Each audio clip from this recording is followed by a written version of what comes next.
नमस्ते। Smart लेकेको online क्लासमा तपाईहरुलाई स्वागत छ। म सुरुचिता तपाईहरुलाई गण्डकी प्रदेशको प्राविधिक सहायकको शिक्षा प्रशासन फर्स्ट पेपर अब्जेक्टिभ एमसीक्यू वाला पेपरलाई चाहिँ हामीले कभर गरिरहेका छौँ, जसबाट हामीले 1.1 र 1.2 गरिसक्यौँ। आजबाट हामीले 1.3 सुरु गर्नेछौँ।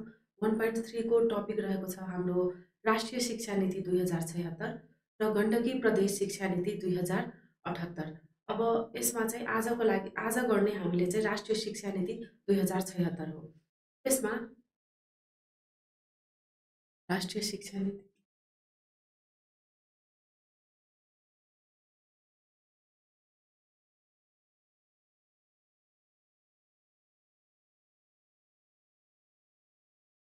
राष्ट्रिय सुरक्षा शिक्षा नीति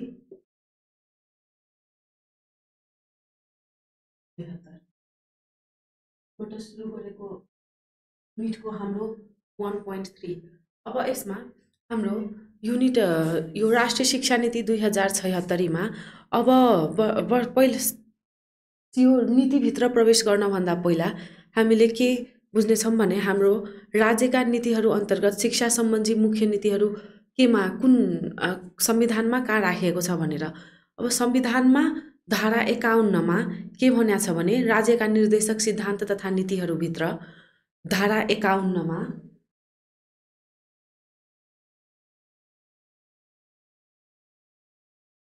धारा 51 मा के भनिएको छ भने राज्यका नीतिहरू अन्तर्गत शिक्षा सम्बन्धी मुख्य नीतिहरू, नागरिकका आधारभूत आवश्यकता सम्बन्धी नीतिहरू, राज्यका नीतिहरू अन्तर्गत शिक्षा सम्बन्धी मुख्य नीतिहरू भनेपछि धारा 51 मा शिक्षा सम्बन्धी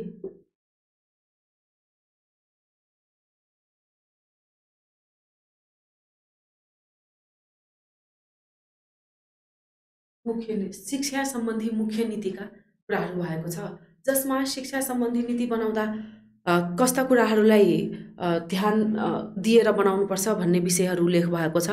जसमा 1 नम्बरमा के भनिएको छ भने शिक्षालाई वैज्ञानिक, प्राविधिक, व्यावसायिक, सिपमूलक, रोजगारीमूलक एवं जनमुखी बनाउँदै सक्षम, प्रतिस्पर्धी, नैतिक एवं राष्ट्रिय हितप्रति समर्पित जनशक्ति तयार गर्ने भनेपछि 1 मा केलाई महत्त्व दिएको भनेर देखियो भने शिक्षा सम्बन्धी मुख्य नीतिहरूमा धारा 51 को शिक्षालाई कस्तो बनाउनुपर्छ भने वैज्ञानिक, प्राविधिक, व्यावसायिक र सिपमूलक, रोजगारमूलक एवं जनमुखी। वैज्ञानिक, प्राविधिक, व्यावसायिक,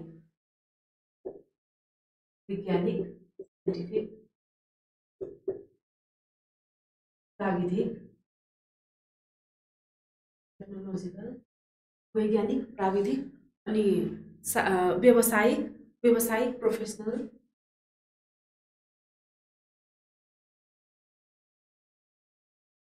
त्यस्तै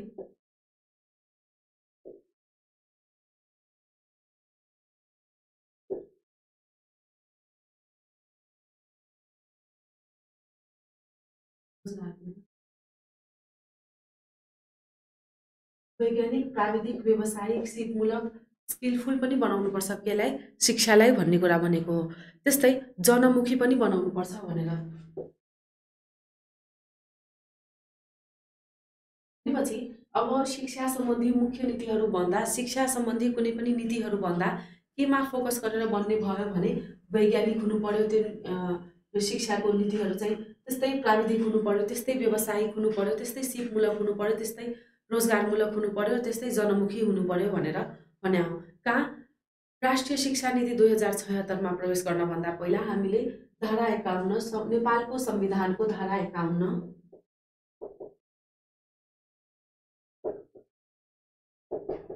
नेपालको संविधानको धारा 51 मा के भनेको छ भने शिक्षा सम्बन्धी मुख्य नीतिहरू कसरी बनाउने, शिक्षा सम्बन्धी मुख्य नीतिहरू सम्बन्धी व्यवस्था भएको धारा 51 हो। त्यस्तै त्यसमा दोस्रो नम्बरमा भनेको छ शिक्षा क्षेत्रमा राज्यको लागि अभिवृद्धि गर्दै शिक्षामा भएको निजी क्षेत्रको लगानीलाई नियमन र व्यवस्थापन गरी सेवामूलक बनाउनुपर्छ भनेर।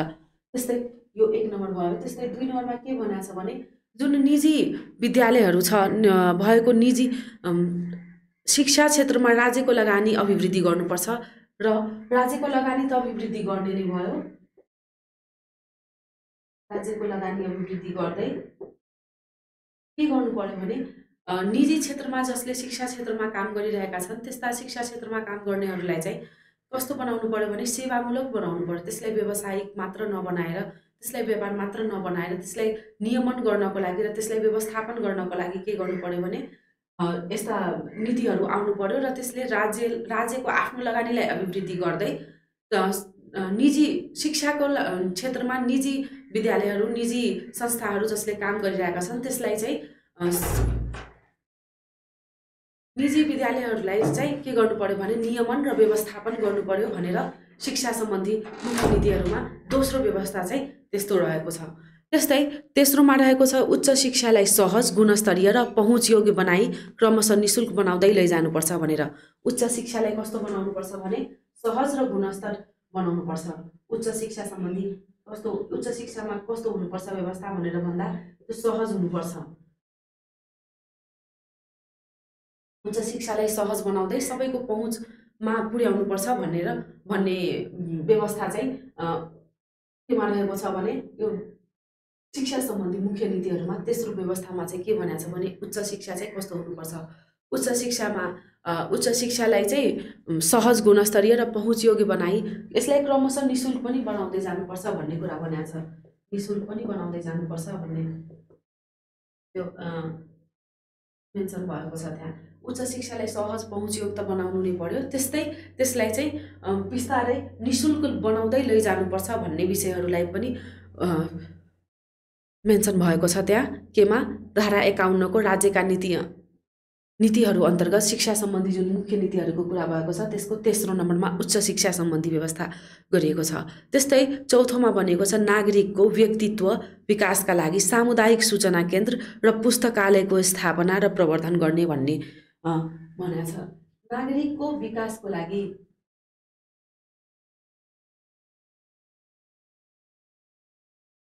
नागरिकको व्यक्तित्व विकास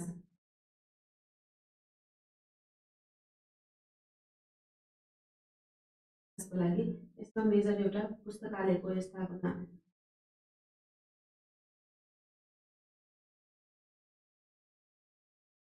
पुस्तकालयको स्थापनाको भएको छ। भनेपछि धारा 51 मा के रहेको छ भन्दा धारा 51 मा सबैभन्दा पहिला त शिक्षा सम्बन्धी मुख्य नीतिहरूको कुरा भएको छ। त्यसपछि त्यसको पहिलो नम्बरमा नेपालको संविधानको धारा 51 मा, त्यसपछि त्यसको पहिलो नम्बरमा के भनेको छ भने शिक्षा कस्तो हुनुपर्छ भनेर भन्दा वैज्ञानिक हुनुपर्छ, प्राविधिक हुनुपर्छ, व्यावसायिक हुनुपर्छ, सिपमूलक हुनुपर्छ र रोजगारमूलक हुनुपर्छ, साथसाथै जनमुखी पनि हुनुपर्छ भनेर। त्यस्तै दोस्रो नम्बरमा सम्झिनुपर्ने विषय चाहिँ राज्यको लगानीलाई के गर्नुपर्छ, अभिवृद्धि गर्नुपर्छ। राज्यको लगानी अभिवृद्धि गरेर त्यसपछि सरकारी विद्यालयलाई राज्यको लगानी अभिवृद्धि गर्नु भनेको चाहिँ सरकारी विद्यालयहरूलाई, सामुदायिक विद्यालयहरूलाई नियमन र व्यवस्थापन गर्नुमा भयो। अब कतातिर शिक्षा सम्बन्धी शिक्षाको क्षेत्रमा जति निजी संस्थाहरू छन्, जति निजी विद्यालयहरू छन्, जति निजी क्षेत्रहरू छ शिक्षा सम्बन्धी काम गर्ने, त्यसलाई चाहिँ नियमन गर्नको लागि र व्यवस्थापन गर्नको लागि चाहिँ राज्यले काम गर्नुपर्छ भनेर भने। राज्यको लगानी अभिवृद्धि गर्दा चाहिँ सामुदायिक विद्यालयहरूलाई राम्रो बनायो। त्यसपछि शिक्षा क्षेत्रमा प्राइभेट सेक्टर, निजी क्षेत्रले गरिरहेको कामलाई चाहिँ के गरियो भने नियमन र व्यवस्थापन गरियो र त्यसलाई सेवामुखी बनाउन खोजियो। शिक्षा भनेको सेवाको क्षेत्र हो, यसलाई चाहिँ यसको नियमन र व्यवस्थापन चाहिँ सेवामुखी भएर नै गर्नुपर्छ भन्ने हिसाबमा चाहिँ यसलाई दोस्रो नम्बरमा चाहिँ त्यस्तो राज्यको लगानीलाई अभिवृद्धि गर्दै शिक्षा क्षेत्रमा निजी क्षेत्रलाई चाहिँ शिक्षा क्षेत्रमा काम गरिरहेका निजी क्षेत्रलाई चाहिँ कस्तो बनाउनु पर्यो, नियमन गर्नु पर्यो, व्यवस्थापन गर्नु पर्यो र सेवामुखी बनाउनु पर्यो भनेर भने हो। त्यसपछि तेस्रो नम्बरमा उच्च शिक्षालाई सहज र पहुँच योग्य बनाउनुपर्छ भनेर भने हो। उच्च शिक्षा सबैको पहुँचमा नहुन सकेकोले उच्च शिक्षाको व्यवस्था पनि ठाउँ ठाउँमा सहज तरिकाले नभएकोले उच्च शिक्षा पाउनको लागि आफ्नो घर गाउँ छोडेर बाहिर जानुपर्ने भएकोले आफ्नो बस्नेदेखि लिएर बाँकी सबै व्यवस्थापन चाहिँ गर्नुपर्ने भएकोले उच्च शिक्षालाई सहज बनाउनुको अर्थ चाहिँ उच्च शिक्षालाई सबैलाई सजिलो हुने ठाउँमा हुनु हो। पहुँचयोग्य बनाउनु भनेको सबैले पुग्न सकोस् भन्ने क्षेत्रमा काम गर्नु हो कि कसरी पहुँचयोग्य बनाउन सकिन्छ त उच्च शिक्षालाई भनेर। त्यसपछि चौथो नम्बरमा चाहिँ नागरिकको व्यक्तित्व विकासको लागि के गर्नुपर्छ भनेर नागरिकको व्यक्तित्व विकासको लागि सामुदायिक सूचना केन्द्र र पुस्तकालयको स्थापना र प्रवर्धन गर्नुपर्छ भनेर। त्यस्तै सामुदायिक सूचना केन्द्रको पनि यहाँ कुरा भएको छ। सामुदायिक सूचना केन्द्र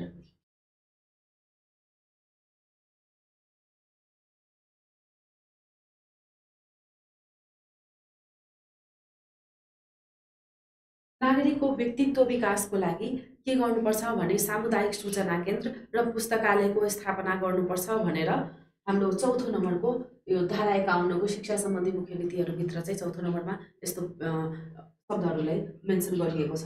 अब यो हाम्रो सिलेबसमा त राष्ट्रिय शिक्षा नीति 2076 यो हो। त्यही पनि नेपालको संविधानमा शिक्षा सम्बन्धी के व्यवस्था भएको छ र त्यसलाई नै किनकि संविधान चाहिँ मार्गदर्शन भएकोले बाँकी सबै नीति नियम कानुनहरू हो। त्यही भएर हामीले एकचोटि चाहिँ नेपालको संविधानमै के व्यवस्था छ शिक्षा सम्बन्धी भनेर र कस्तो शब्दहरूको त्यहाँ प्रयोग भएको छ भन्ने चिजलाई चाहिँ हामीले सम्झिनु पर्ने भएकोले धारा 51लाई चाहिँ नेपालको संविधान धारा 51 शिक्षा सम्बन्धी मुख्य नीतिहरू भएको व्यवस्था चाहिँ हामीले छुटाउनु हुँदैन।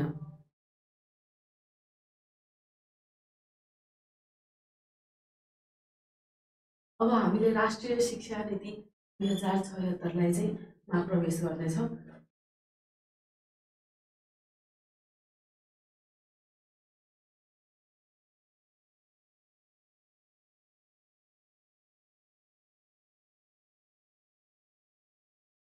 राष्ट्रिय शिक्षा नीति 2076को परिचय भन्दा यो शिक्षा नीति चाहिँ मार्गदर्शन विधि र प्रक्रिया हो। के को लागि? शैक्षिक नीतिको लागि। शिक्षा सम्बन्धी सरकारका कार्य प्रक्रियाको यो मार्गदर्शन हो, विधि हो र प्रक्रिया हो। मार्गदर्शन हो, विधि हो, यो प्रक्रिया हो। राष्ट्रिय शिक्षा नीति 2076 के हो? मार्गदर्शन हो सरकारको लागि, विधि हो र प्रक्रिया हो।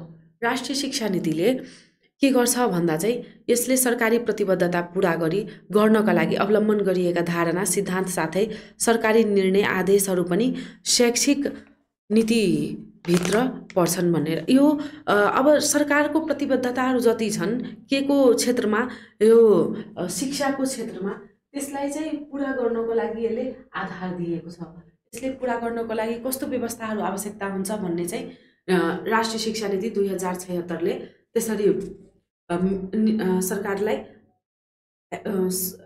यो मार्गदर्शन गरेको छ भनेर भनौँ। मार्गदर्शन भनेको एउटा बाटो दिएको छ राष्ट्रिय शिक्षा नीतिले सरकारलाई के गर्नको लागि, शिक्षा सम्बन्धीका कामहरू गर्नको लागि। त्यस्तै यसले के पनि गरेको छ भन्दा चाहिँ सरकारको योजना, कार्यक्रम र रणनीतिहरूको रूपमा यो राष्ट्रिय शिक्षा नीति आउनेछ। त्यस्तै यसले चाहिँ शैक्षिक सरकारको विषयमा सरकारद्वारा जारी गरिने एकीकृत एवं योजनाबद्ध नीतिगत प्रतिबद्धताको आधिकारिक सरकारी घोषणापत्रको दस्तावेज नै नीति भन्न सकिने। यसले चाहिँ के गरेको छ, यो एउटा यस्तो दस्तावेज हो जसले चाहिँ यो एकीकृत एवं योजनाबद्ध नीतिगत प्रतिबद्धताको यसले आधिकारिक रूपमा चाहिँ जति आधिकारिक दस्तावेज हो के को लागि,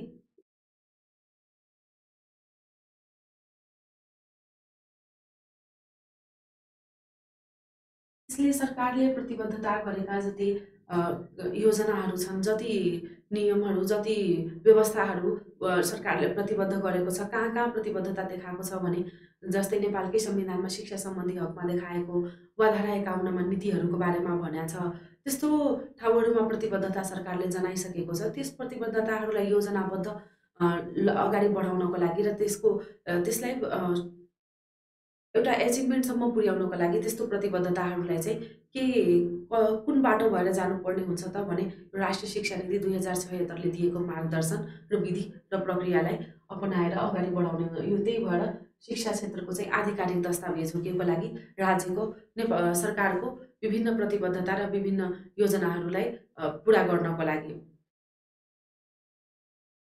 त्यस्तै राष्ट्रिय शिक्षा नीति चाहिँ 2076 7 महिना 18 गतेको निर्णयले शिक्षा क्षेत्रको मार्गदर्शक नीतिको रूपमा नेपाल सरकारको मन्त्री परिषदको मिति 2076 7 18 को निर्णयले यो राष्ट्रिय शिक्षा नीति 2076 तर्जुमा गरेको हो। अब 2076 7 महिना 18 गते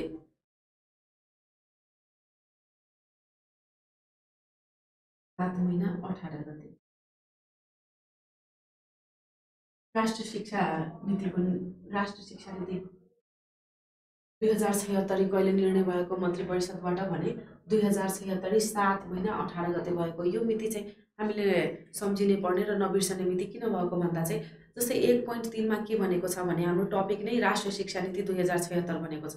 अब यो टपिक नै यसरी 1.3 मा भनिसकेपछि राष्ट्रिय शिक्षा नीति 2076 कहिले लागू भएको, कहिले निर्णय भएको हो यसको भन्ने चाहिँ यो एकदमै छुटाउन नहुने मिति भयो।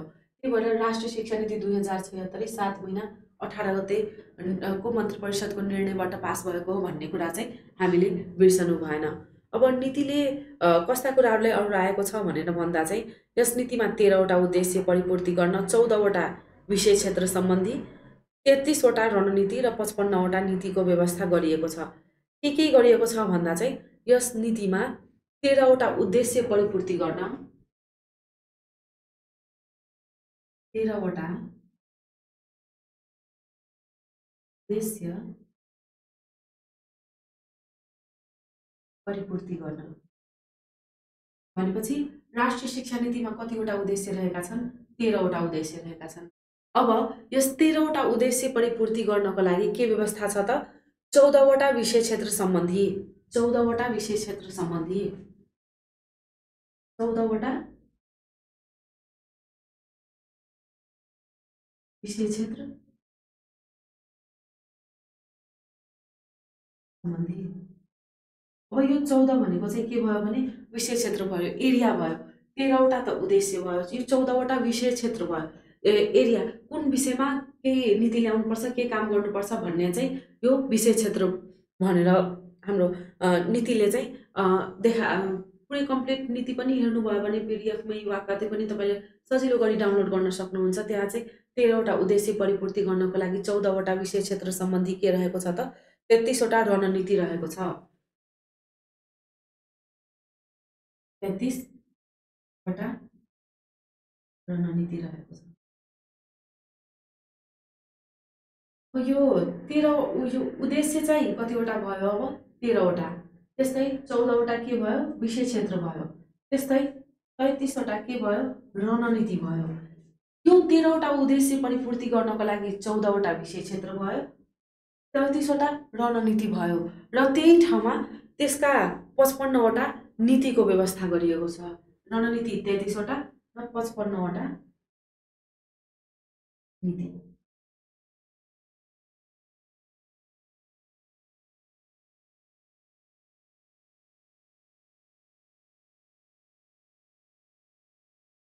तपाईहरुले छुटाउनै नहुने र बिर्सनै नहुने विषय चाहिँ अर्को एउटा के पनि भयो भने चाहिँ यसमा राष्ट्रिय शिक्षा नीतिमा कतिवटा उद्देश्य छन्, कतिवटा विषय क्षेत्र छ, कतिवटा रणनीति छ र कतिवटा नीति छ।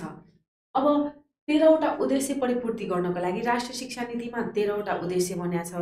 यस 13वटा उद्देश्य परिपूर्ति गर्नका लागि त्यसलाई चाहिँ 14वटा विषय क्षेत्रमा डिभिजन गरेर वर्गीकरण गरेर सेग्रिगेट गरेर यसलाई चाहिँ 14वटा विषय क्षेत्र बनाएर त्यसका 33वटा रणनीति बनाएका छन्।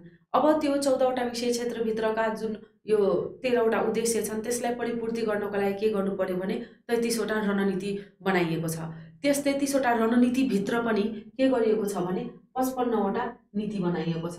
55वटा नीतिको व्यवस्था गरिएको छ भनेपछि यसले चाहिँ 13वटा उद्देश्य, त्यस्तै 14वटा विषय क्षेत्र होइन, त्यसपछि 33वटा रणनीति र 55वटा नीति।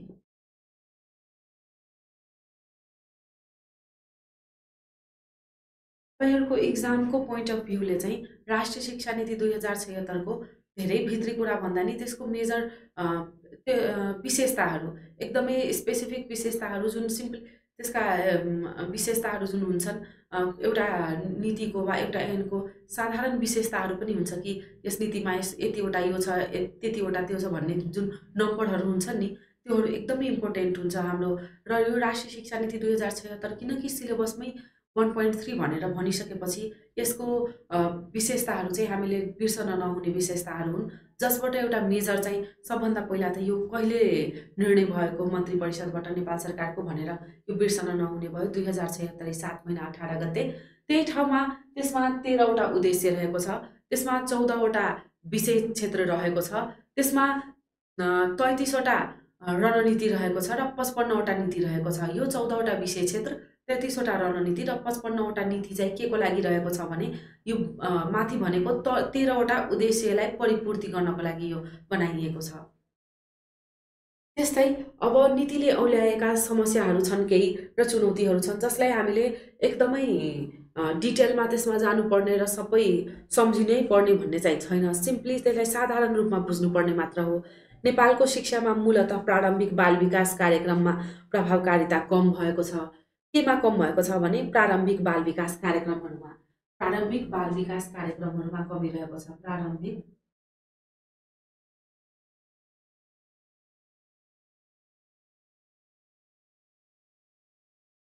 किनकि हाम्रो एजुकेसनको सिस्टम चाहिँ केमा एकदमै फोकस गर्ने रहेछ भने स्टडी पढाइमा मात्र होइन, किताबी नलेजहरूमा चाहिँ अलिक बढी बेस भएकोले गर्दा चाहिँ यस्तै प्रारम्भिक बाल विकास एउटा बाल विकासको लागि चाहिँ केही दिन मात्र भएको बाल विकासमा पनि बाल विकासका लागि पनि विभिन्न दरबन्दीहरू खोलिएर अनि हरेक स्कुलमा चाहिँ बाल विकास कार्यक्रमको लागि पनि त्यहाँ हेरचाह गर्ने हेर्ने व्यक्तिहरूको राख्ने वा शिक्षक त अलि भन्न मिलेन, बाल विकासमा जे होस् व्यक्ति चाहिँ राख्ने व्यवस्था चाहिँ केही दिन मात्र भएको। त्यो कारण चाहिँ के हो भने चाहिँ यो प्रारम्भिक बाल विकासमा कमी भएकोले गर्दा, प्रारम्भिक बाल विकासमा कमी भएपछि एउटा विद्यार्थीको एउटा बच्चाको चाहिँ बेस नै आधार नै कमजोर आधार नै कमजोर हुन्छ भन्ने चाहिँ भयो। त्यही भएर प्रारम्भिक बाल विकासको कार्यक्रमहरूमा चाहिँ कमी भयो भन्ने चिजलाई चाहिँ एड्रेस केले गरेको हो भनेर भन्दा पहिचान कसले गरेको हो यो समस्यालाई? राष्ट्रिय शिक्षा नीति 2076ले यस समस्यालाई पहिचान गरेको हो। त्यस्तै यस नीतिमा अर्को बाल विकासका शिक्षकहरूको क्षमता र सुविधा पनि न्यून हुनु भन्ने पनि हो। अब यो प्रारम्भिक बाल विकासमा चाहिँ खालि कार्यक्रमहरू मात्र प्रभावकारिता नहुनु मात्र होइन, बाल विकासका शिक्षकहरूको क्षमता र सुविधा पनि न्यून भएको हो। बाल विकासका शिक्षकहरूको वेल ट्रेन्डहरू शिक्षकहरू नराखेर होइन, सुविधा पनि कम भएको हो शिक्षकको, जसले गर्दा यसमा चाहिँ शिक्षकहरू छिटो छिर्न खोज्दैनन्। त्यही भएर प्रारम्भिक बाल विकासमा चाहिँ कार्यक्रमहरूमा चाहिँ कमी भएको हो भन्ने कारण चाहिँ एउटा के पनि रहेछ त भने बाल विकास का शिक्षकहरूको क्षमता र सुविधामा न्यून हुनु। त्यस्तै आधारभूत विद्यालय उमेर समूहका सबै बालबालिकाहरू अझै विद्यालय भनी भर्ना भइ नसक्नु। अर्को एउटा के समस्यालाई पहिचान गरियो भनेर भन्दा आधारभूत विद्यालय उमेर समूहका सबै बालबालिकाहरू चाहिँ अझै पनि विद्यार्थी भर्ना भइरहेका छैनन्। त्यही पनि पछि यस समस्याहरूलाई एड्रेस गरिसकेपछि चाहिँ यो समस्याहरूमा धेरै सुधार आएको र खुद भर्ना दरहरू एकदमै बढेर 96 पोइन्ट समथिङसम्म पुगिसकेको चिजहरू पनि छ। यो 76 को रहेकोले गर्दा अब 2-3 वर्षको डेटाहरू हेर्दा चाहिँ यो खुद भर्ना दर केमा आधारभूत विद्यालय उमेर जति बेला आधारभूत विद्यालयमा एडमिसन भर्ना गर्ने समय हुँदा चाहिँ त्यसबेला पहिला चाहिँ भइरहेको थिएन, के खुद भर्ना चाहिँ भइरहेको थिएन। अहिले चाहिँ त्यस समस्याहरूलाई एड्रेस गरिसकेपछि यो राष्ट्रिय शिक्षा नीति 2076ले एड्रेस गर्दा पछि यसमाथि काम गरियो र यसमा चाहिँ उल्लेखनीय सुधार पनि भएको हो। त्यस्तै विद्यालय भर्ना भएका मध्ये सबै विद्यार्थीहरू अध्ययनमा निरन्तर नहुनु, धेरै विद्यार्थीहरू निरन्तर आइरहनु पनि एउटा निरन्तर नआउनु पनि एउटा समस्या थियो। त्यस्तै माध्यमिक शिक्षा पूर्ण रूपमा निःशुल्क हुन नसक्नु, माध्यमिक शिक्षा पूर्ण रूपमा निःशुल्क हुन नसक्नु पनि एउटा समस्या हो।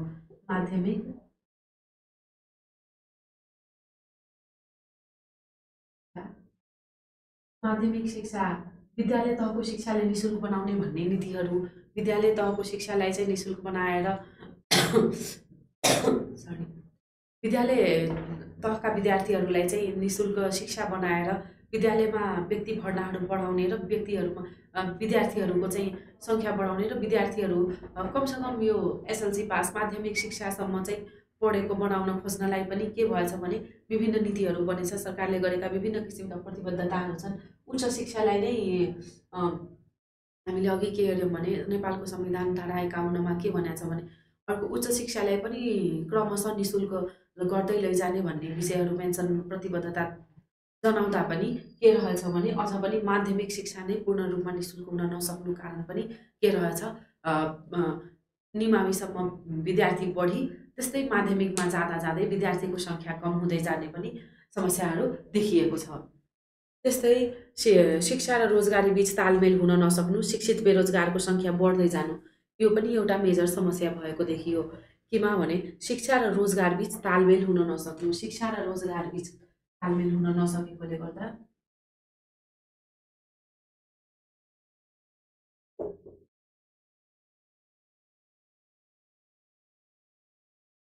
रोजगार बीच तालमेल हुन नसक्नु। अब यो शिक्षा र रोजगार बीच तालमेल हुन नसक्नेले गर्दा के भएछ भने विभिन्न शिक्षित व्यक्तिहरू के रहेछन् भने बेरोजगार भएर बसेका छन्, जसको एउटा धेरै ठुलो इम्प्याक्ट केमा पर्न गइरहेको छ भने राज्यको विभिन्न किसिमका मूलधारका कामहरू मेन स्ट्रिममा भइरहेका कामहरूमा केको यसको इम्प्याक्ट पनि पर्न गइरहेको छ, केको शिक्षा र रोजगार बीचको तालमेल हुन नसक्नुको कारणले। त्यस्तै यो समस्याहरू तपाईँलाई मैले हुन त यो ठ्याक्कै एमसिक्यूमा आइसक्ने प्रश्नहरू पनि अलि होइन, त्यही पनि राष्ट्रिय शिक्षा नीति 2076 चाहिँ हाम्रो राइटिङ पेपरहरूमा चाहिँ छैन।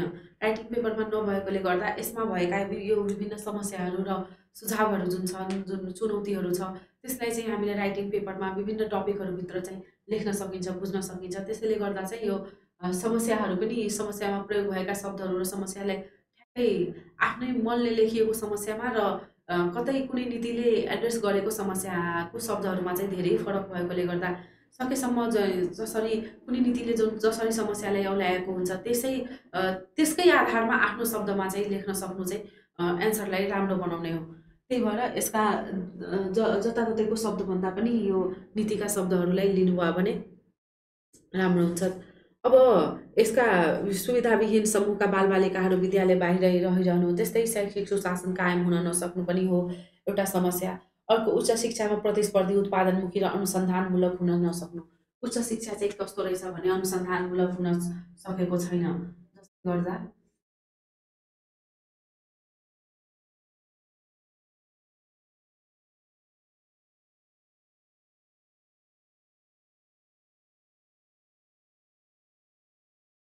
उच्च शिक्षा अनुसन्धानमूलक हुन नसक्नु। यो शिक्षाको अन्तिम लक्ष्य चाहिँ अनुसन्धान नै हुने रहेछ, शिक्षाको लक्ष्य नै अनुसन्धान हो।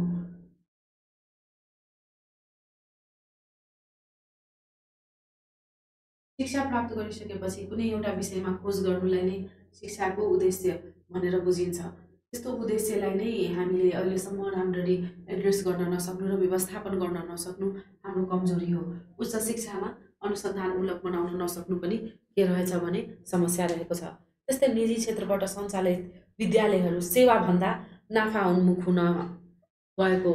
निजी विद्यालयहरू के रहेको छ भनेर भन्दा निजी विद्यालयहरू नाफा उन्मुख,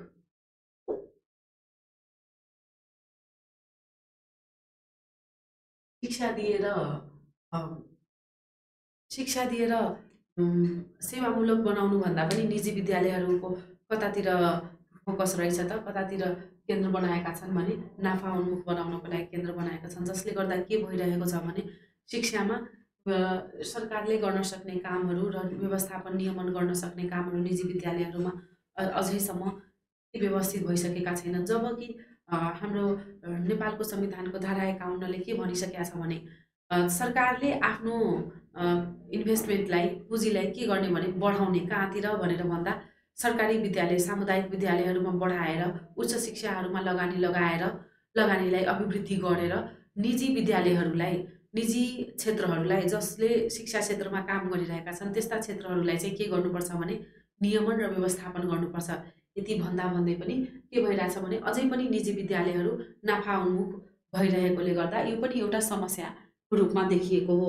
त्यस्तै यसका चुनौतीहरू के रहेका छन् भने सार्वजनिक शिक्षामा गुणस्तर अभिवृद्धि गर्नु एउटा धेरै ठुलो चुनौती हो। सार्वजनिक विद्यालयमा गुणस्तर अभिवृद्धि गर्नु। सार्वजनिक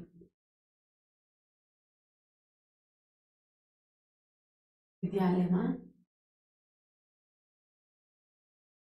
गुणस्तर सार्वजनिक विद्यालयमा गुणस्तर बढाउनु। सरकारको विद्यालयहरू स्कुलहरूमा गुणस्तर बढाउन सक्नु चाहिँ के रहेछ भने एउटा च्यालेन्ज रहेको छ, चुनौती रहेको छ। किन भनेर भन्दा सार्वजनिक विद्यालयका जुन व्यवस्थापन छन् त्यो कुनै एउटा निजी क्षेत्रबाट सञ्चालित नभएर सरकारबाट नै सञ्चालित हुने गरेकोले गर्दा सरकारले सञ्चालित गर्दा धेरै विषयवस्तुहरू हेर्नुपर्ने भएकोमा यो सार्वजनिक विद्यालयहरूमा चाहिँ एकदमै ध्यान आकर्षण गरेर फोकस गरेर यसका समस्याहरूलाई पहिचान गरेर हुनसक्छ हामीले कसरी अब राष्ट्रिय शिक्षा नीतिले नै गरेको समस्याहरूको एड्रेस चाहिँ कस्तो रहेछ भने एकमुष्टै रहेको छ होइन। जस्तै सबै क्षेत्रलाई चाहिँ छुट्याएर कहाँको के समस्या रहेछ भन्ने चिजलाई एड्रेस गर्नुभन्दा पनि कतातिर एड्रेस भएको छ भने यो सिधै साधारणतै के समस्या छ भनेर एड्रेस भएको छ। जबकि सार्वजनिक विद्यालयहरूमा समस्या चाहिँ कस्तो पनि हुनसक्छ भने क्षेत्रगत हिसाबले फरक पनि पर्न सक्छ। यस फरकपना जुन फरक भएर समस्या भएका हुन्छन् त्यसलाई एड्रेस नगर्न सक्नु पनि के रहेको छ भने सार्वजनिक विद्यालयका गुणस्तरहरू अभिवृद्धि गर्न नसक्नुका कारण रहेका छन्। सो सार्वजनिक विद्यालयका गुणस्तरहरूलाई बढाउनु यो एउटा बढाउनु चाहिँ के रहेछ भने च्यालेन्ज नै रहेको छ। कसको लागि भने सरकारको लागि र विद्यालयको लागि, त्यस जुन क्षेत्रमा छ त्यस क्षेत्रको लागि। त्यस्तै सबै तहका शिक्षामा गुणस्तर अभिवृद्धि गर्नु पनि च्यालेन्ज हो। शिक्षक तथा शिक्षा क्षेत्रको जनशक्तिमा पेशागत जवाफदेहिता सुनिश्चित गर्नु। पेशागत जवाफदेहिता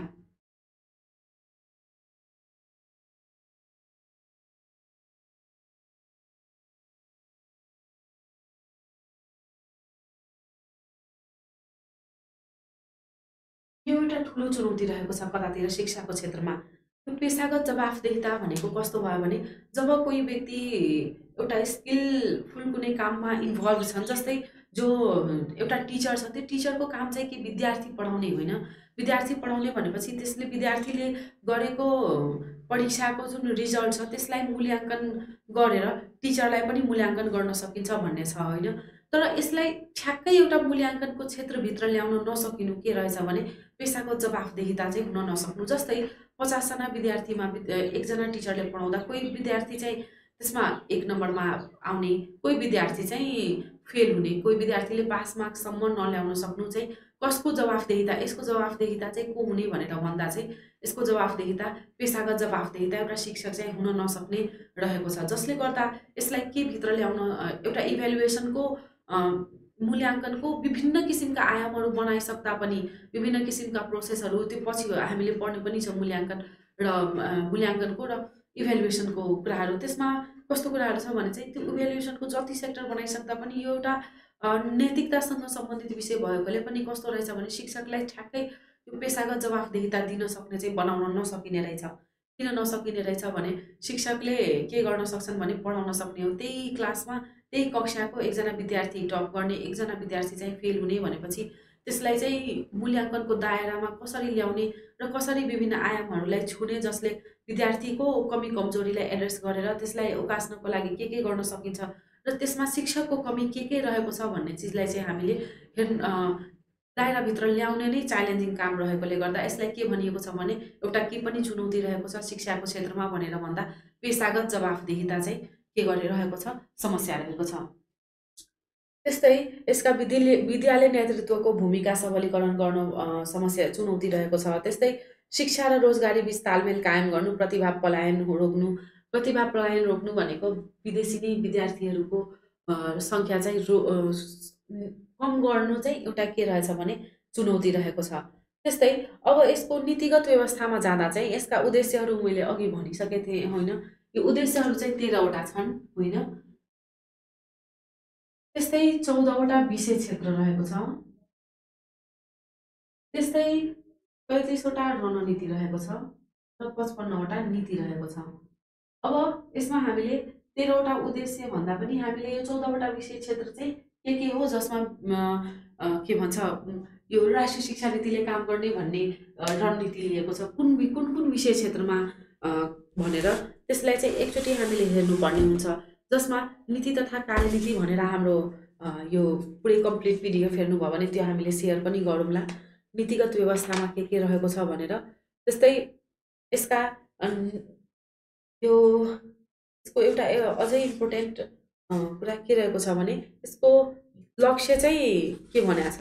यसमा राष्ट्रिय शिक्षा नीतिमा 2076मा लक्ष्य भनेर के भनेको छ भने सबै तहको शिक्षालाई प्रतिस्पर्धी, प्रविधि मैत्री, रोजगारमूलक र उत्पादनमुखी बनाई देशको आवश्यकता अनुरूपको मानव संसाधन विकास गर्ने भनेर भनेको छ। के भनेको छ लक्ष्यमा सबै तहको शिक्षालाई प्रतिस्पर्धी, प्रविधि मैत्री, रोजगारमूलक, प्रतिस्पर्धी, प्रविधि मैत्री र रोजगारमूलक, प्रतिस्पर्धी,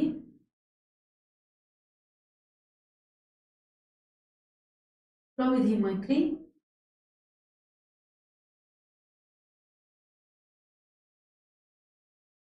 र रोजगारमूलक।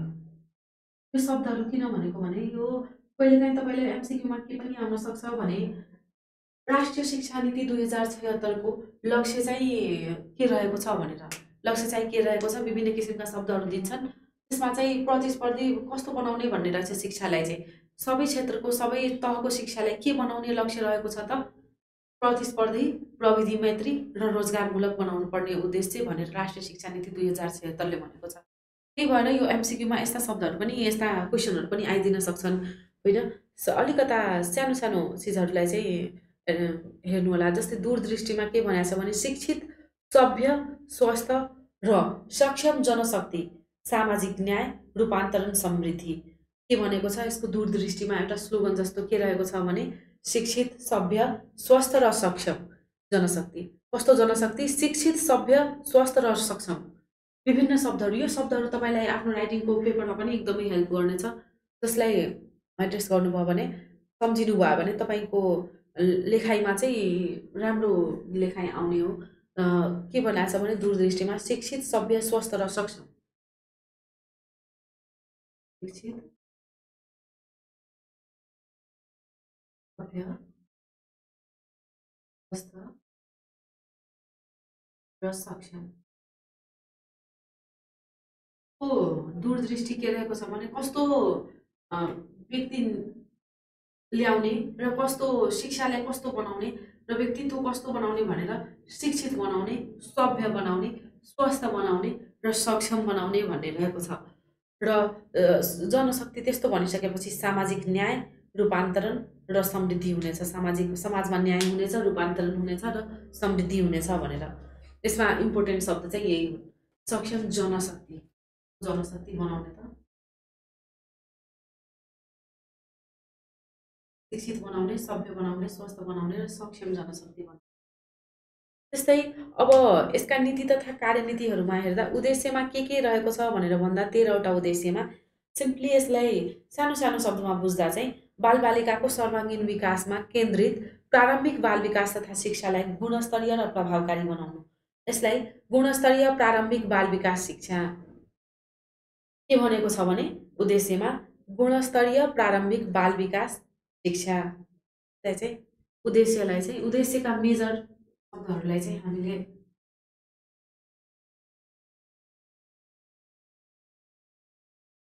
राष्ट्रिय शिक्षा नीतिले विभिन्न किसिमका प्रतिबद्धताहरू र विभिन्न किसिमका सानो सानो अर्को नियमावलीहरू जस्ता बनाउने, त्यस्तै प्रदेशहरूका लागि शिक्षा सम्बन्धी ल्याउने नीतिहरूमा के रहेको छ भने यसले मार्गदर्शन गर्ने रहेको छ। त्यही यसले एउटा प्रक्रियाको बाटो दिएको छ, विधि बनाएको छ। के को लागि भने शिक्षाको विकासको लागि कस्ता चिजहरूको आवश्यकता रहेछ भनेर यो राष्ट्रिय शिक्षा नीति 2076ले यस्ता कामहरू गरेर विभिन्न प्रदेशहरूको लागि पनि शिक्षा नीति बनाउन, शिक्षा क्षेत्रमा कसरी विकास गर्न सकिन्छ, कस्ता समस्याहरू छन् भन्ने चिजहरूले चाहिँ एड्रेस गर्न सक्ने भएका छन्। त्यस्तै यसका उद्देश्यहरूमा विभिन्न शब्दहरू प्रयोग भएको छ 13वटा उद्देश्यमा चाहिँ, जसमा पहिलोमा के रहेको छ भने गुणस्तरीय प्रारम्भिक बाल विकास के रहेको छ भने उद्देश्यको 1मा उद्देश्य कतिवटा छ? 13वटा। 13वटा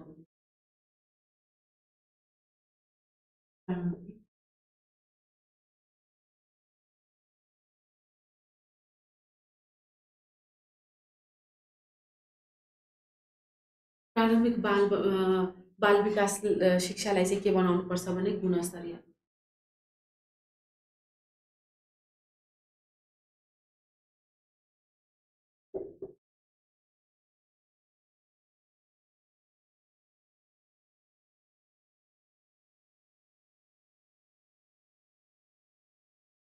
उद्देश्यको 1 मा के रहेको छ भने गुणस्तरीय प्रारम्भिक बाल विकास शिक्षा।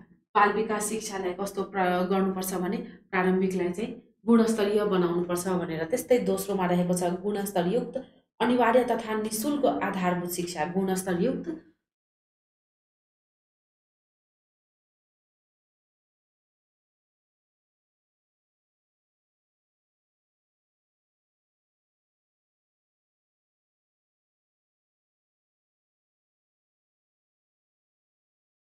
गुणस्तरयुक्त निःशुल्क पनि भनेर भनेको छ। गुणस्तर र कस्तो हुनुपर्छ भने निःशुल्क अनिवार्य तथा निःशुल्क आधारभूत शिक्षा। गुणस्तरयुक्त आधारभूत शिक्षा र निःशुल्क आधारभूत शिक्षा बनाउनुपर्छ भनेर। प्रारम्भिक गुणस्तरीय प्रारम्भिक बाल विकास शिक्षा 1 नम्बरमा, गुणस्तरयुक्त कस्तो शिक्षा भनेर आधारभूत शिक्षा चाहिँ गुणस्तर र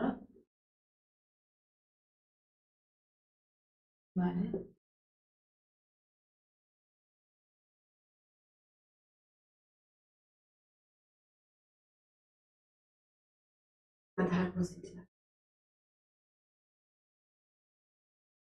आधारभूत शिक्षालाई के पनि बनाउनुपर्छ भने गुणस्तरयुक्त भयो नै र अनिवार्य पनि निःशुल्क पनि। अनिवार्य निःशुल्क बनाउनुपर्छ। अनिवार्य निःशुल्क चाहिँ शुल्क चाहिँ लिनै नहुने कता आधारभूत शिक्षाको लागि त्यस्तो उद्देश्य लिएको छ राष्ट्रिय शिक्षा नीति 2076ले। त्यस्तै तेस्रो नम्बरको उद्देश्यमा रहेको छ गुणस्तरीय निःशुल्क माध्यमिक शिक्षा। गुणस्तर निःशुल्क माध्यमिक शिक्षा। माध्यमिक शिक्षालाई पनि के बनाउनुपर्छ भने गुणस्तर त गुणस्तर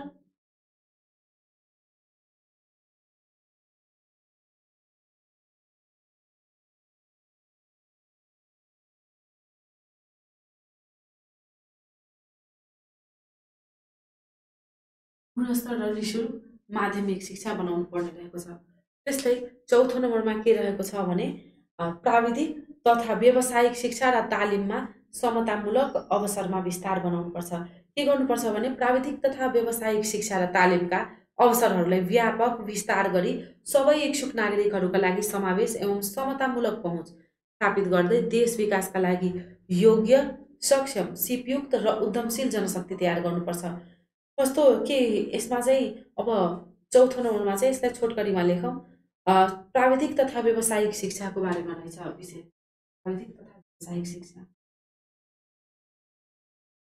प्राविधिक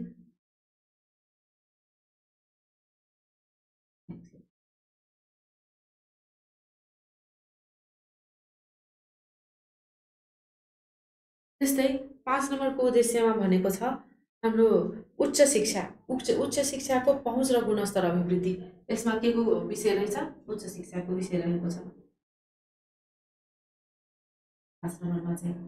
त्यस्तै 6ठो नम्बरमा चाहिँ के रहेको छ भनेर भन्दा 6ठो नम्बरमा रहेको छ हाम्रो आजीवन सिकाइ संस्कृतिको विकास। संस्कृतिको कुरा रहेको छ।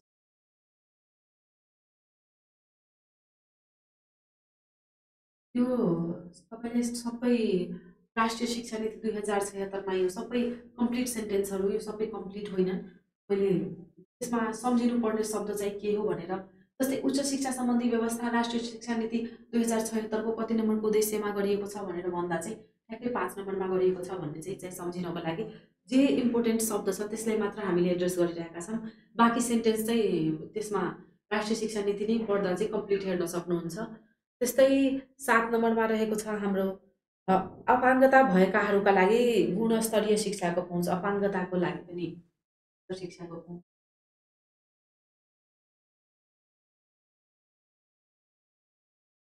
अपाङ्गता भएका विद्यार्थीहरूको लागि कस्तो व्यवस्था गर्नुपर्छ भन्ने रहेको छ। त्यस्तै 8 नम्बरमा रहेको छ हाम्रो शैक्षिक सुशासन कायम राख्नुपर्छ भनेर।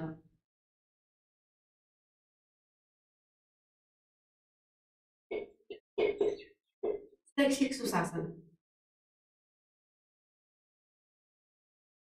शिक्षामा शासन चाहिँ राम्रो हुनुपर्छ। विद्यालयका लिडरहरू राम्रो हुनुपर्छ भनेर केमा भनेको छ भने 8 नम्बरमा शैक्षिक सुशासन सम्बन्धी व्यवस्था छ। त्यस्तै 9 नम्बरमा सार्वजनिक शिक्षा प्रणालीको रूपान्तरण र सबलीकरण, सार्वजनिक शिक्षा प्रणालीको बारेमा। सार्वजनिक शिक्षा प्रणाली,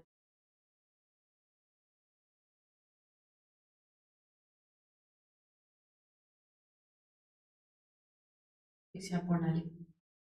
राष्ट्रिय शिक्षा नीति 2076 मा के रहेको छ भनेर भन्दा पहिलो नम्बरको उद्देश्य केसँग सम्बन्धित रहेको छ? पहिलो नम्बरको उद्देश्य गुणस्तरीय प्रारम्भिक बाल विकास शिक्षा सम्बन्धी रहेको छ, बाल विकास शिक्षा सम्बन्धी। त्यस्तै दोस्रोमा रहेको छ गुणस्तर र अनिवार्य निःशुल्क आधारभूत शिक्षा सम्बन्धी। त्यस्तै तेस्रोमा रहेको छ माध्यमिक शिक्षा सम्बन्धी। त्यस्तै चौथोमा रहेको छ प्राविधिक तथा व्यावसायिक शिक्षा सम्बन्धी। पाँचौँमा रहेको छ उच्च शिक्षा सम्बन्धी उद्देश्य। छैठौँमा रहेको छ सिकाइ संस्कृति सम्बन्धी। सातौँमा रहेको छ पाङ्गता भएका विद्यार्थीहरूका लागि। त्यस्तै आठौँमा रहेको छ शैक्षिक सुशासन र नौमा रहेको छ सार्वजनिक शिक्षा प्रणाली। त्यस्तै अब 10औँमा रहेको छ, 10 नम्बरमा रहेको छ, 10 नम्बरको उद्देश्य रहेको छ शिक्षाको गुणस्तर अभिवृद्धि।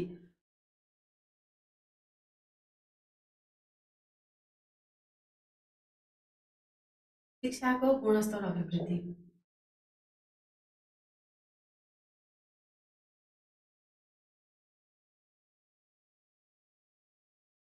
त्यस्तै 11 नम्बरमा रहेको छ शैक्षिक लगानी सुनिश्चितता। 11मा रहेको छ राष्ट्रिय योग्यता प्रारूपमा आधारित शिक्षा प्रणालीको विकास, राष्ट्रिय योग्यता प्रारूपमा। योग्यता, राष्ट्रिय योग्यता।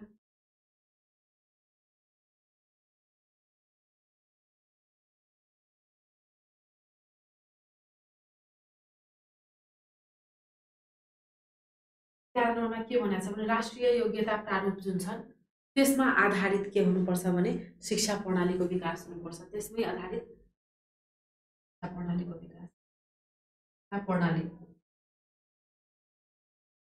त्यस्तै 12 नम्बरमा रहेको छ 12 नम्बरमा रहेको छ यो राष्ट्रिय योग्यता प्रारूपमा आधारित शिक्षा प्रणालीको विकास भन्नाले के हुन्छ भने औपचारिक फर्मल, त्यस्तै अनौपचारिक नन फर्मल र अनैतिक इन्फर्मल शिक्षाबीच अन्तर्सम्बन्ध स्थापित गरी योग्यताको समकक्षता इक्विभ्यालेन्सीलाई गतिशील मोबिलिटी र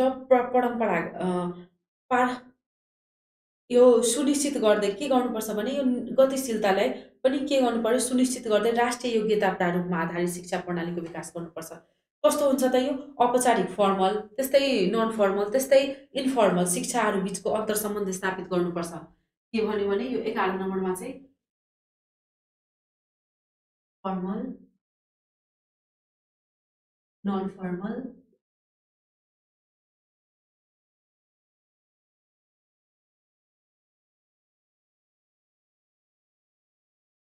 यो तीनवटाको बिचमा अन्तर्सम्बन्ध स्थापित गरेर त्यसको प्रारूपमा आधारित शिक्षा प्रणालीको विकास गर्नुपर्छ भनेर 11 नम्बरमा भनेको छ। त्यस्तै 12 नम्बरमा रहेको छ शैक्षिक लगानीलाई सुनिश्चितता गर्नुपर्छ। शैक्षिक लगानी सुनिश्चितताको कुरो रहेको छ।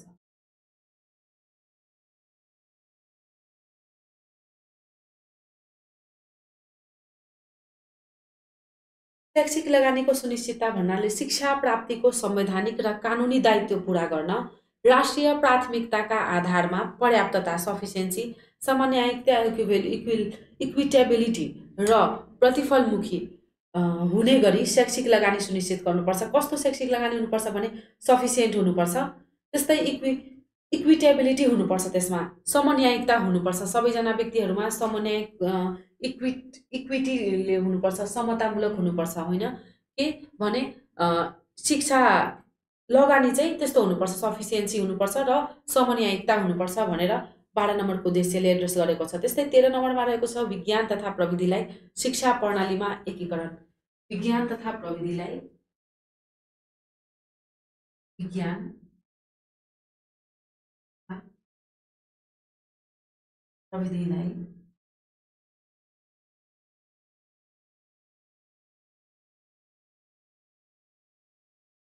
प्रणालीमा एकीकरण। यो भन्या चाहिँ व्यक्तिमा वैज्ञानिक चिन्तन र व्यवहारमा विकास गर्न विज्ञान तथा प्रविधिलाई के गर्नुपर्छ भने शिक्षा प्रणालीमा एकीकरण गर्दै के गर्नुपर्छ, परम्परागत एवं आधुनिक प्रविधिलाई राष्ट्रिय विकासको लागि उपयोग गर्न सक्ने क्षमता विकास गर्नुपर्छ। विज्ञान तथा प्रविधिलाई एक ठाउँमा, यो प्रणालीलाई एक ठाउँमा राखेर त्यसपछि विद्यार्थीहरूलाई यसलाई कोरिलेट गरेर अगाडि बढ्न सक्ने बनाउनुपर्छ र यसलाई चाहिँ परम्परागत, यसलाई चाहिँ प्रविधिलाई राष्ट्रिय विकासको लागि उपयोग गर्न सक्ने बनाउनुपर्छ। परम्परागत एवं आधुनिक प्रविधिलाई, पुराना पनि प्रविधि, पुरानो टेक्नोलोजी र नयाँ टेक्नोलोजीलाई, साइन्स र टेक्नोलोजीलाई चाहिँ शिक्षा प्रणालीमा एकीकरण गर्नुपर्छ भनेर भन्यो, साइन्स एन्ड टेक्नोलोजीको। त्यस्तै अब यसलाई मैले यो हुन त ठ्याक्कै यो शब्दहरू चाहिँ त्यसमा के भन्छ, राष्ट्रिय शिक्षा नीति 2076 चाहिँ पाइहाल्नुहुन्छ होइन। त्यही पनि यो शब्दहरू चाहिँ तपाईँको एकदमै राइटिङ पेपरमा पनि धेरै इम्पोर्टेन्ट र तपाईँको एमसिक्यूमा पनि यस्ता शब्दहरू पनि आइदिन सक्छन्, नआउन सक्ने चाहिँ होइन। त्यही भएर यो चिजहरूले चाहिँ सम्झिनु होला। यो कुनमा के को सम्बन्धी उद्देश्य छ भनेर मैले कम्प्लिट सेन्टेन्स यहाँ लेखेको छुइनँ। जुन हामीले एउटा शब्दले हामी उद्देश्यको बारेमा बुझ्न सक्छौँ, सम्झिन सक्छौँ, एकचोटि पढिसकेपछि चाहिँ यो शब्दहरू चाहिँ त्यसबाट एकदमै मेजर हामीलाई के चाहिन्छ भन्ने मात्र टिपोट गरेर त्यति मात्र पनि सम्झिनु भयो भने एमसिक्यूको क्वेसनहरू चाहिँ हाम्रो छुट्ने छैन। जसमा चाहिँ 1 नम्बरमा उद्देश्य, 13वटा उद्देश्यमा 1 नम्बरमा गुणस्तरीय प्रारम्भिक बाल विकास शिक्षाको उद्देश्य भनेर भनेको छ। त्यस्तै दोस्रोमा चाहिँ गुणस्तरयुक्त र अनिवार्य निःशुल्क आधारभूत शिक्षाको कुरो भएको छ, सम्झिनुपर्ने विषय चाहिँ। त्यस्तै तेस्रो नम्बरमा चाहिँ माध्यमिक शिक्षा सम्बन्धी व्यवस्था भनेको छ। त्यस्तै चौथोमा चाहिँ प्राविधिक र व्यावसायिक शिक्षाको कुरो गरेको छ। त्यस्तै पाँचौँमा चाहिँ उच्च शिक्षाको विषयमा छ। त्यस्तै छैठौँमा चाहिँ सिकाइको संस्कृति, आजीवन संस्कृति, सिकाइको संस्कृति विकास गर्नुपर्छ भनेर भनेको छ। त्यस्तै अपङ्गता भएको विद्यार्थीहरूको लागि व्यवस्थाको कुरा गरेको छ। त्यस्तै आठौँमा चाहिँ शैक्षिक सुशासन कायम राख्नुपर्छ भनेर भनियो। त्यस्तै नौमा चाहिँ सार्वजनिक शिक्षा प्रणालीको कुरो भएको छ। सार्वजनिक शिक्षा प्रणालीलाई के बनाउनुपर्छ भने अझ गुणस्तरयुक्त बनाउनुपर्छ सार्वजनिक शिक्षा प्रणालीलाई। त्यस्तै 10मा भनेको छ शिक्षाको गुणस्तर अभिवृद्धि, अलराउन्डमा शिक्षाको गुणस्तरलाई अभिवृद्धि गर्नुपर्छ भनेर। 11मा भनेको छ राष्ट्रिय योग्यता प्रारूपमा आधारित शिक्षा प्रणाली राख्नुपर्छ। राष्ट्रिय योग्यता प्रारूपमा आधारित भनेर भन्नुको मतलब औपचारिक, अनौपचारिक र अनैतिक भन्नाले फर्मल, नन फर्मल र इन्फर्मल बिचको अन्तर सम्बन्धलाई स्थापित गर्नुपर्छ भनेर बनायो। त्यस्तै 12 नम्बरमा भनेको छ लगानी सुनिश्चितता गर्नुपर्छ। लगानी कस्तो हुनुपर्छ भने सफिसियन्सी हुनुपर्छ, इक्विटेबल हुनुपर्छ, टेबलमा समतामूलक हुनुपर्छ होइन। त्यस्तै 13 नम्बरको उद्देश्यमा भनेको छ विज्ञान तथा प्रविधिलाई शिक्षा प्रणालीमा एकीकरण गर्नुपर्छ। यसमा चाहिँ पुरानो टेक्नोलोजी, नयाँ टेक्नोलोजीहरूलाई के गर्नुपर्छ भने यो दुईटैलाई, परम्परागत प्रविधिहरूलाई पनि के गर्नुपर्छ भने एकीकरण गरेर विद्यार्थीले चाहिँ विज्ञान, साइन्स र टेक्नोलोजीको बिचमा सम्बन्ध स्थापित गरेर त्यस्ता एजुकेसनको प्रणाली चाहिँ त्यो एकीकरण भएको हुनुपर्छ, सम्बन्ध भएको बनाउनुपर्छ। शिक्षाको प्रणालीलाई चाहिँ विज्ञानलाई धेरै फरक र प्रविधिलाई धेरै फरक गरेर चाहिँ शिक्षाको प्रणालीलाई होइन कि कस्तो बनाउनुपर्छ भने विज्ञान र प्रविधिलाई शिक्षा प्रणालीमा एकीकरण गरेर गर्नुपर्छ भनेर राष्ट्रिय शिक्षा नीति 2076को 13वटा उद्देश्यहरू रहेका छन्। अब हामीले हेर्ने भनेको यो 13वटा उद्देश्यहरूलाई पुरा गर्नको लागि 33वटा रणनीति रहेको छ होइन।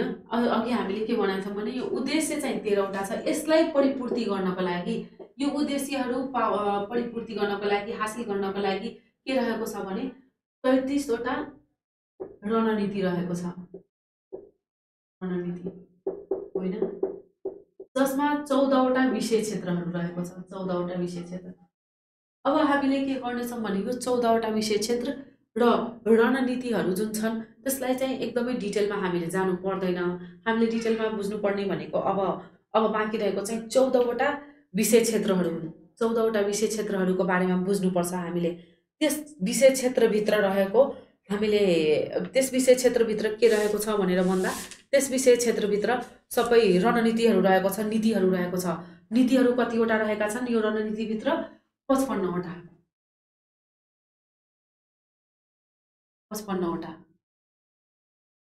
55वटा नीतिहरू रहेका छन् होइन।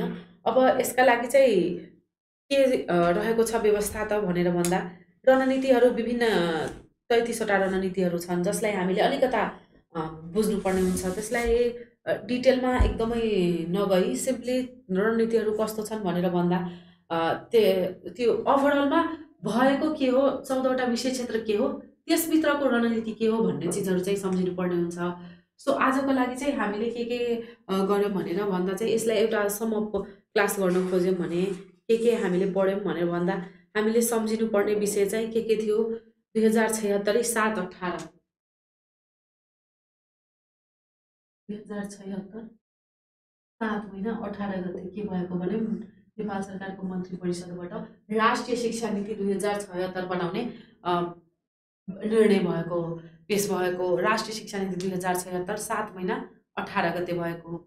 अब यो हामीले सम्झिनुपर्ने विषय भयो। राष्ट्रिय शिक्षा नीति आज कम्प्लिट त होइन, उद्देश्यसम्म हामीले सकेका छौँ। भोलि हामीले यो 14वटा विषय क्षेत्र हेरेर अनि त्यसपछि हामी हाम्रो नेक्स्ट युनिटमा जानेछौँ। गण्डकी प्रदेशको शिक्षा नीतिमा हामी जानेछौँ। युनिट सेम हो तर नीति चाहिँ फरक हो। यो एउटा राष्ट्रिय शिक्षा नीति हो। त्यस्तै अर्को चाहिँ गण्डकी प्रदेश शिक्षा नीति 2078 छ। गण्डकी प्रदेश शिक्षा नीति 2078 होइन। अब यसलाई चाहिँ सम अप गऱ्यौँ भने भोलि हामीले 14वटा विषय क्षेत्र पनि हेर्ने नै छौँ, जसबाट आजको लागि चाहिँ शिक्षा नीति 2076 7 महिना 18 गते भएको हो निर्णय। त्यसपछि यसका उद्देश्यहरू 13वटा रहेका छन्। त्यसपछि 33वटा यसका रणनीति रहेका छन्। त्यसपछि 55वटा नीति रहेका छन्। त्यसपछि 14वटा विषय क्षेत्र रहेका छन्, जसबाट 13वटा यो उद्देश्य परिपूर्ति गर्नका लागि नै के बनाइएको हो भने 33वटा रणनीति बनाइएको हो। त्यसलाई 14वटा विषय क्षेत्रमा विभाजन गरिएको हो। त्यो रणनीतिभित्र पनि नीतिहरू रहेका छन्, जुन 55वटा छन् टोटलमा।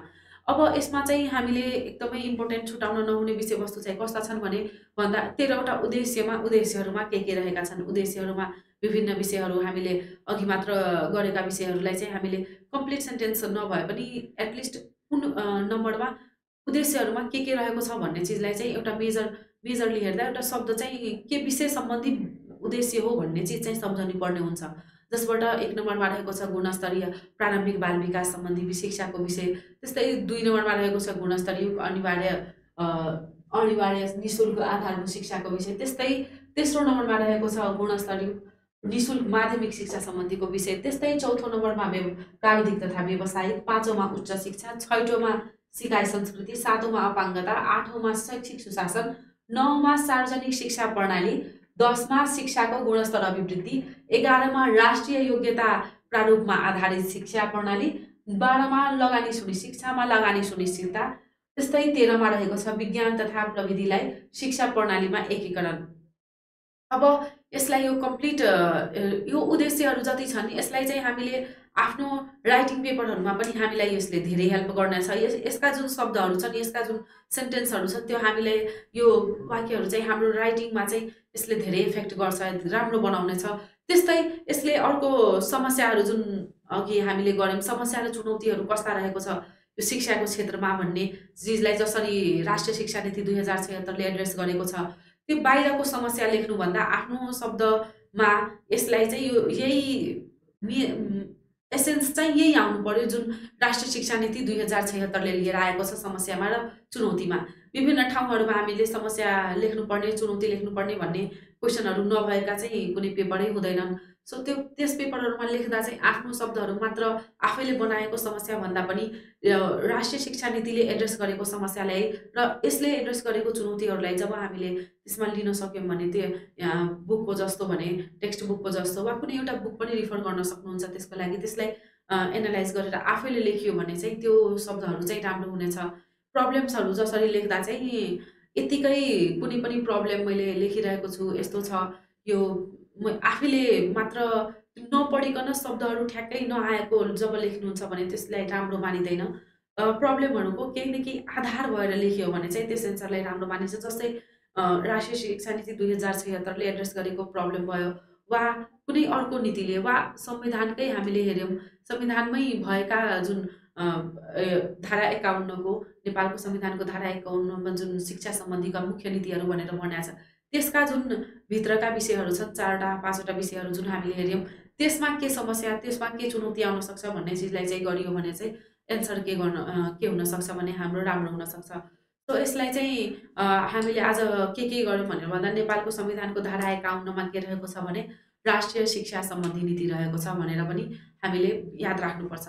त्यसमा पनि केही कुराहरू याद राख्नुपर्ने छ, जसमा पहिलो विषय चाहिँ के छ भने नीतिमा शिक्षा कस्तो बनाउने भनेर भनेको छ सोधियो भने चाहिँ एमसीक्यूमै सोधियो भने के भन्न सकिन्छ भने वैज्ञानिक, प्राविधिक, व्यावसायिक, सिपमूलक, रोजगारमूलक र जनमुखी बनाउनुपर्छ। यो 6वटा शब्द सम्झिनु पर्यो। के सम्झिनु पर्यो भने वैज्ञानिक, प्राविधिक, व्यावसायिक, सिपमूलक, रोजगारमूलक र जनमुखी बनाउनुपर्छ। त्यस्तै जनशक्ति कस्तो बनाउनुपर्छ, कस्तो बनाउने भनेर भन्दा चाहिँ सक्षम, प्रतिस्पर्धी, नैतिक एवं राष्ट्रिय हितप्रति समर्पित बनाउनुपर्छ भनेर। जस्तै हामीले यो सबै एमसीक्यूमा हाम्रो आउन सक्ने क्वेसनहरू हो। जनशक्ति कस्तो बनाउने भनेर भन्दा चाहिँ सक्षम, प्रतिस्पर्धी, नैतिक एवं राष्ट्रिय हितप्रति समर्पित बनाउने। त्यस्तै शिक्षाको निजी क्षेत्रको लगानीलाई के गर्ने भनेर भन्दा चाहिँ निजी क्षेत्रको लगानीलाई के गर्ने त नियमन गर्ने, व्यवस्थापन गर्ने र सेवामूलक बनाउने। नियमन गर्ने, व्यवस्थापन गर्ने र सेवामूलक बनाउने। निजी क्षेत्रको लगानीलाई के बनाउनुपर्छ भने नियमन गर्नुपर्छ, व्यवस्थापन गर्नुपर्छ,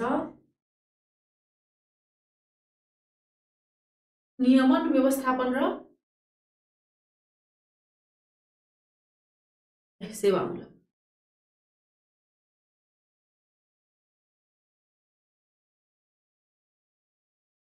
निजी क्षेत्र शिक्षाको निजी क्षेत्रमा जुन लगानी भएको छ त्यसलाई के गर्नुपर्छ भने त्यसलाई नियमन गर्नुपर्छ, त्यसलाई व्यवस्थापन गर्नुपर्छ र त्यसलाई सेवामूलक बनाउनुपर्छ। निजी क्षेत्रको लगानीलाई चाहिँ नाफा उन्मुख नबनाएर त्यसलाई सेवामूलक बनाउनको लागि के नियमन गर्नु पर्यो र कसरी व्यवस्थापन गर्नु पर्यो भन्ने चाहिँ गर्नुपर्छ।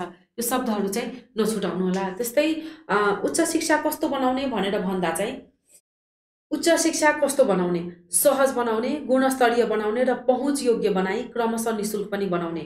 अब हाम्रो एउटा एमसीक्यू के पनि आउन सक्छ भने यो 5 नम्बरको उद्देश्यमा भएको जस्तो उच्च शिक्षालाई के बनाउने भनेर भन्दा चाहिँ उच्च शिक्षालाई हामीले सहज बनाउनुपर्छ, गुणस्तरीय बनाउनुपर्छ र पहुँच योग्य बनाई क्रमशः निशुल्क बनाउनुपर्छ। के बनाउनुपर्छ? सहज, गुणस्तरीय र पहुँच योग्य बनाई। यसलाई बिस्तारै क्रमशः के गर्नुपर्छ भने यसलाई निशुल्क पनि बनाउँदै जानुपर्छ भनेर नीतिमा, हाम्रो शिक्षा नीतिमा त्यो पनि एउटा एड्रेस भएको छ।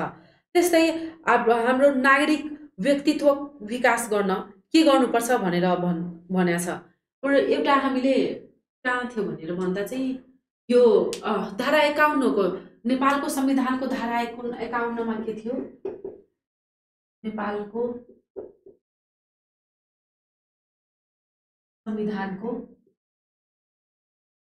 धारा 51 मा जुन शिक्षा सम्बन्धी राज्यका नीति भनेर भनेको छ नि, त्यहाँ चाहिँ हाम्रो 4 नम्बरमा के थियो भनेर भन्दा नागरिकको व्यक्तित्व विकासका लागि सामुदायिक सूचना केन्द्र र पुस्तकालयको स्थापना र प्रवर्धन गर्ने भनेर भने जुन छ नि, त्यसलाई पनि तपाईको एमसीक्यूमा आइदिन सक्छ।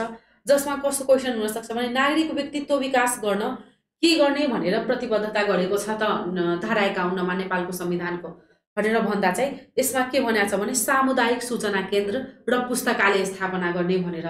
सामुदायिक सूचना केन्द्र र पुस्तकालय स्थापना गर्ने भनेर भनेको छ। कहाँ नागरिक व्यक्तित्व चाहिँ कसरी प्रवर्धन गर्ने, कसरी विकास गर्ने भनेर भन्दा चाहिँ कसरी गर्ने? सामुदायिक सूचना केन्द्र र पुस्तकालयको स्थापना गर्ने र प्रवर्धन गर्ने भनेर भनेको छ। सो यो नीतिमा के रहेको छ त? नीतिमा शिक्षा कस्तो बनाउने भनेर भनेको छ।